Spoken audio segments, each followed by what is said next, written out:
ici Non, en Polynésie. non, je n'ai pas dit ça.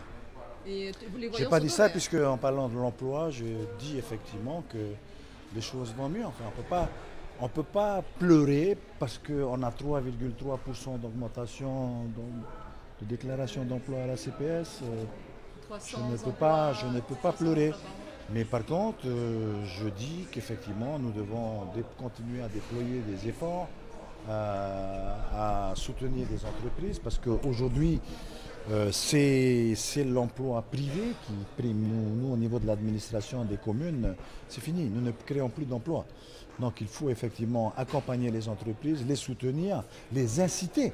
Vous avez vu ce que nous proposons en matière de défiscalisation pour les hôtels qui vont se construire dans les îles.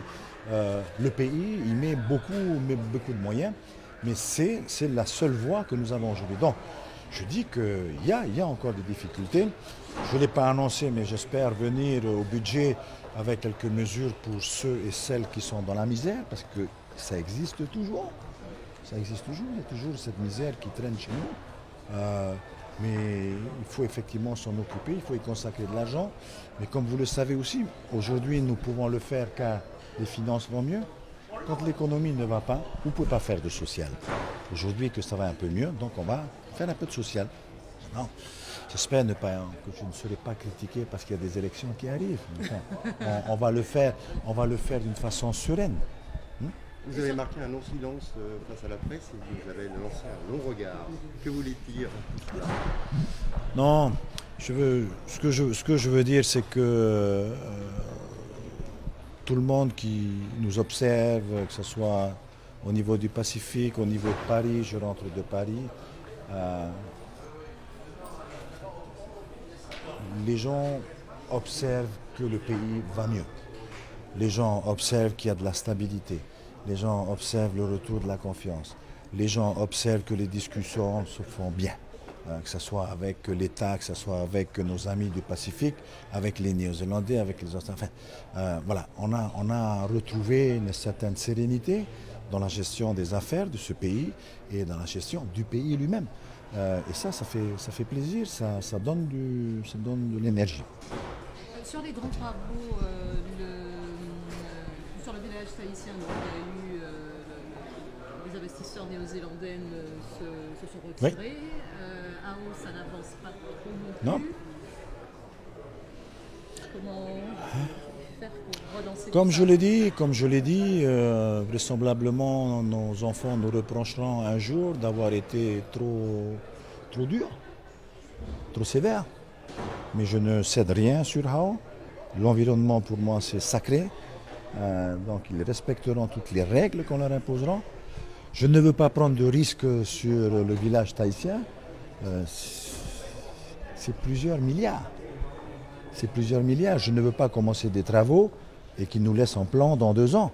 C'est pas possible, on ne peut pas faire ça. Vous avez demandé trop de garanties, c'est ça? Peut-être que c'est ça, je ne sais pas. Mais en tous les cas, l'observation que je fais aujourd'hui, c'est que les investisseurs qui viennent, qui ont envie de ces projets, n'arrivent pas derrière à fédérer les sociétés qu'il faut pour pouvoir financer de tels projets. C'était le cas de la dernière société néo-zélandaise. Je le regrette parce que j'y croyais énormément. Mais on se demande du coup si ça va voir le jour. Ça va avoir le jour, il faut toujours vivre avec l'espoir. Tous les matins, le soleil se lève, même au lendemain d'un cyclone.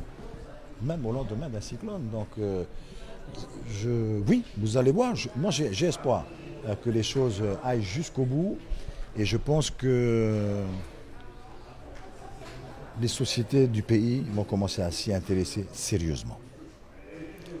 Je l'ai déjà dit, hein, je vous l'ai déjà dit ça, je ne compte que sur les entreprises de mon pays. Je ne compte que sur l'argent de mon pays. Ça et construire des choses plus importantes. J'y crois beaucoup. Ça va être le cas, par exemple, j'y crois, les petites pensions de famille. Aujourd'hui, c'est devenu un vrai business. C'est devenu un vrai business. L'arrivée de French Bee, quelques difficultés au niveau des coûts de location des chambres à Bora Bora ou ailleurs qui sont trop élevés.